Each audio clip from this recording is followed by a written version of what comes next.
Phoenix, Arizona, February 2024.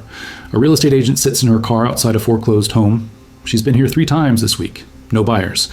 The house sold for $580,000 2 years ago. Now it's listed at $420,000. Still no offers. She doesn't know it yet. But she's living through the exact scenario BlackRock predicted 18 months ago. The housing market isn't cooling, it's freezing. And the Federal Reserve knew this would happen. They raised rates anyway.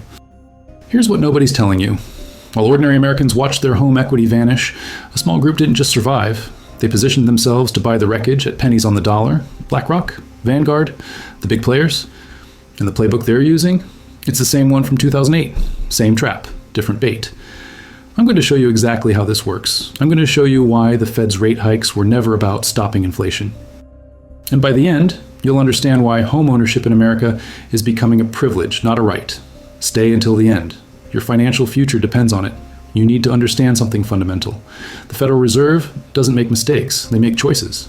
And when they raised interest rates from 0.25% to 5.5% in 18 months, the fastest increase in 40 years, they knew exactly what would break first.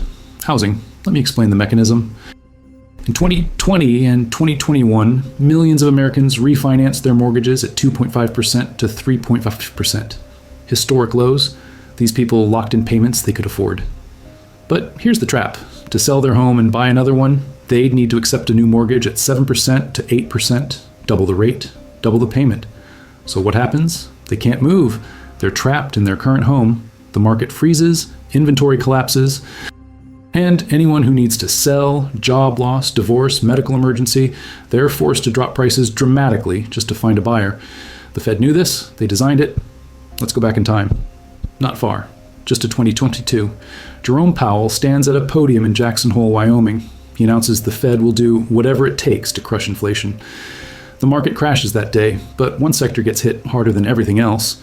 Home builders, stocks like D.R. Horton, Lennar, Pult Group. They dropped 40% in 6 months. Why? Because Wall Street understood immediately. Higher rates mean higher mortgage costs. Higher mortgage costs mean fewer buyers. Fewer buyers mean price collapses. But here's what's interesting. While retail investors panicked and sold, institutional investors did something different. They watched, they waited, and they started buying land, not homes, land. BlackRock's real estate division increased land acquisitions by 34% in 2023. Blackstone bought $6 billion in commercial real estate debt at distressed prices. KKR launched a $2 billion fund specifically targeting residential opportunities arising from market dislocation. They speak in code, but the message is clear. They're preparing to buy the collapse. Now let's talk about what's happening right now, today, in your neighborhood. Mortgage applications are at a 30-year low. 30 years. Even during the 2008 crisis, applications didn't fall this hard. Why? Because a 7.5% mortgage on a $400,000 home means a monthly payment of $2,800. That same home at 3% cost $1,700 a month. Who can afford an extra $1,100 per month? Nobody. The median American household brings home $70,000 a year. After taxes, that's $4,300 per month. Renter mortgage at $2,800 leaves $500 for everything else. Food, gas, insurance, healthcare. It doesn't work. The math doesn't work. So young people aren't buying homes. They can't. First-time home buyers made up 26% of purchases in 2023, the lowest percentage ever recorded. For context, in 2010, after the financial crisis, first-time buyers were still 40% of the market. This is worse than 2008, and it's intentional. Here's the pattern you need to see. In 2008, subprime mortgages collapsed. Banks foreclosed on millions of homes. Prices dropped 30% to 40% in some markets. And who bought the wreckage? Institutional investors. Blackstone became the largest landlord in America by buying 80,000 foreclosed homes between 2011 and 2015. They paid cash, bought in bulk, and rented them back to the same people who lost them. Average return, 12% annually for 10 years. Now fast forward to today. The setup is different, but the outcome is the same. Instead of subprime mortgages, the trap is rate shock. But the result? Distressed sellers, foreclosures, price drops, and institutional buyers waiting with cash. Last month, BlackRock's CEO, Larry Fink, told investors that housing affordability has created significant opportunity. Opportunity. That's what he calls millions of Americans priced out of homeownership. Let me show you the data they don't want you to see. According to Redfin, homes listed above $400,000 are sitting on the market an average of 68 days. double the time from 2 years ago. Price cuts are happening in 62% of listings nationwide. But here's the kicker. Homes under $250,000 still selling fast, within 2 weeks on average. Why? Because private equity firms are buying them. They're not interested in expensive single-family homes. They want cheap properties they can rent for profit. You see the strategy? They're not buying where Americans want to live. They're buying where Americans have to live, and they're turning ownership into permanent rental serfdom. Phoenix, Las Vegas, Atlanta, Tampa. These aren't random cities. They're markets where institutional investors now own more than 30% of single-family rentals.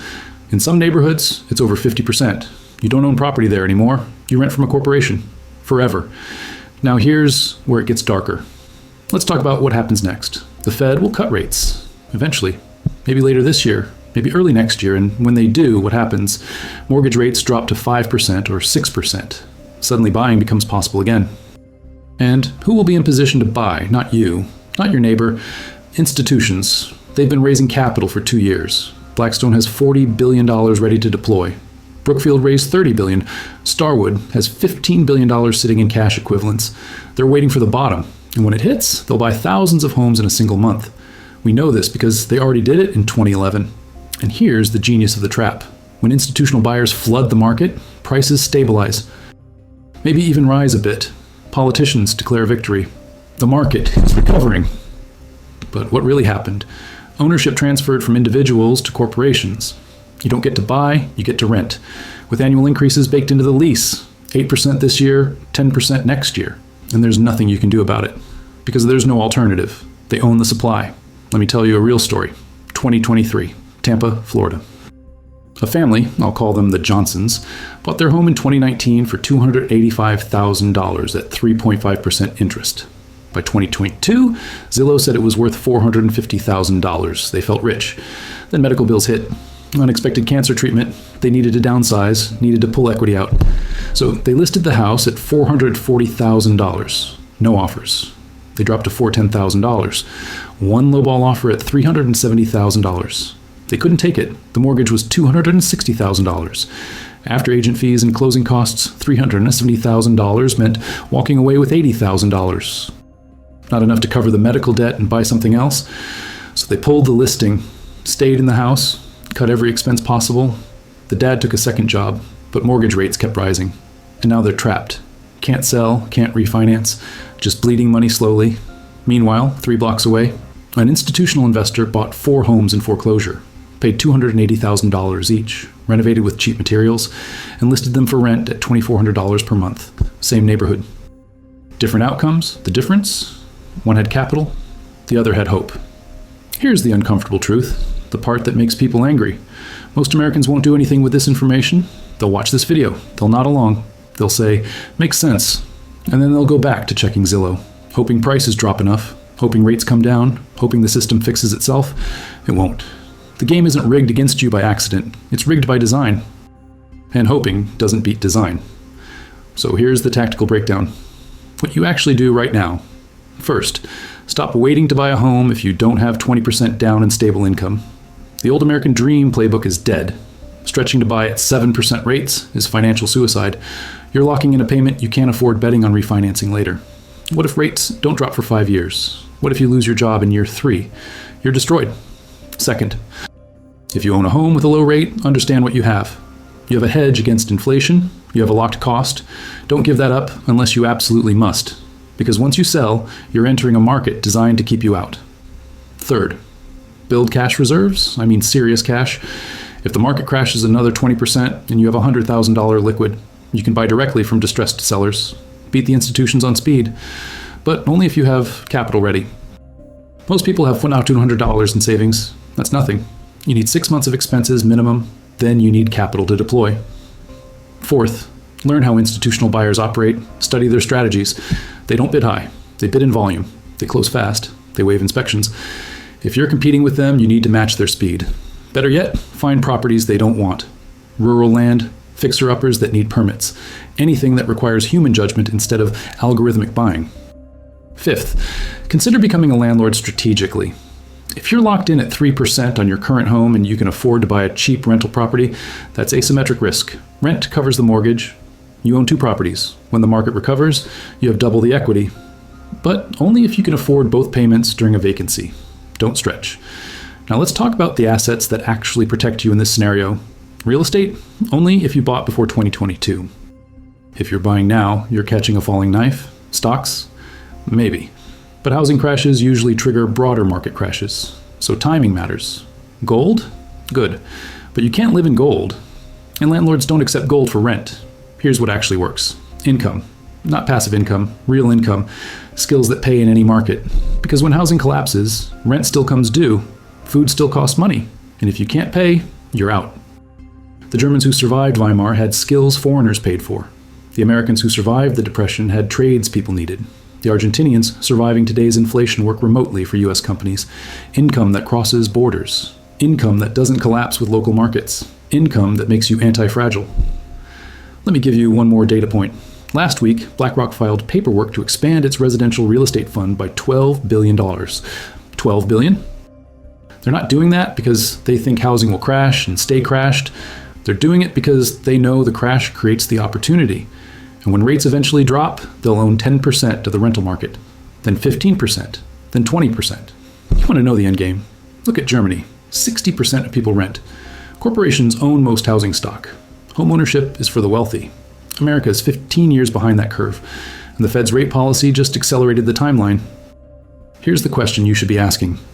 If the Fed knew this would hurt housing, why did they do it? 2 reasons. 1, they needed to crush demand to stop inflation. And the fastest way to kill demand is to make the biggest purchase most Americans ever make, a home, unaffordable. 2, institutional investors lobbied for it, not publicly, not explicitly, but in closed-door meetings, in policy papers, in quiet conversations with Treasury officials, because they learned in 2008 that crisis creates generational wealth transfer, and they wanted another shot. I can't prove that second part. There's no smoking gun document. But look at the outcome. Look at who benefits. And tell me it's a coincidence. One last thing. I know this sounds extreme. I know it sounds like a conspiracy theory, but let me ask you a question. If I'm wrong, what's the cost? You built up savings. You didn't stretch to buy an overpriced house. You developed skills that pay well. You protected yourself. What's the problem? Now flip it. If I'm right and you do nothing, what's the cost? You rent forever. You watch corporations buy your neighborhood. Your kids never own property. You work until you die because you can't retire without equity. Asymmetric risk. Little to lose.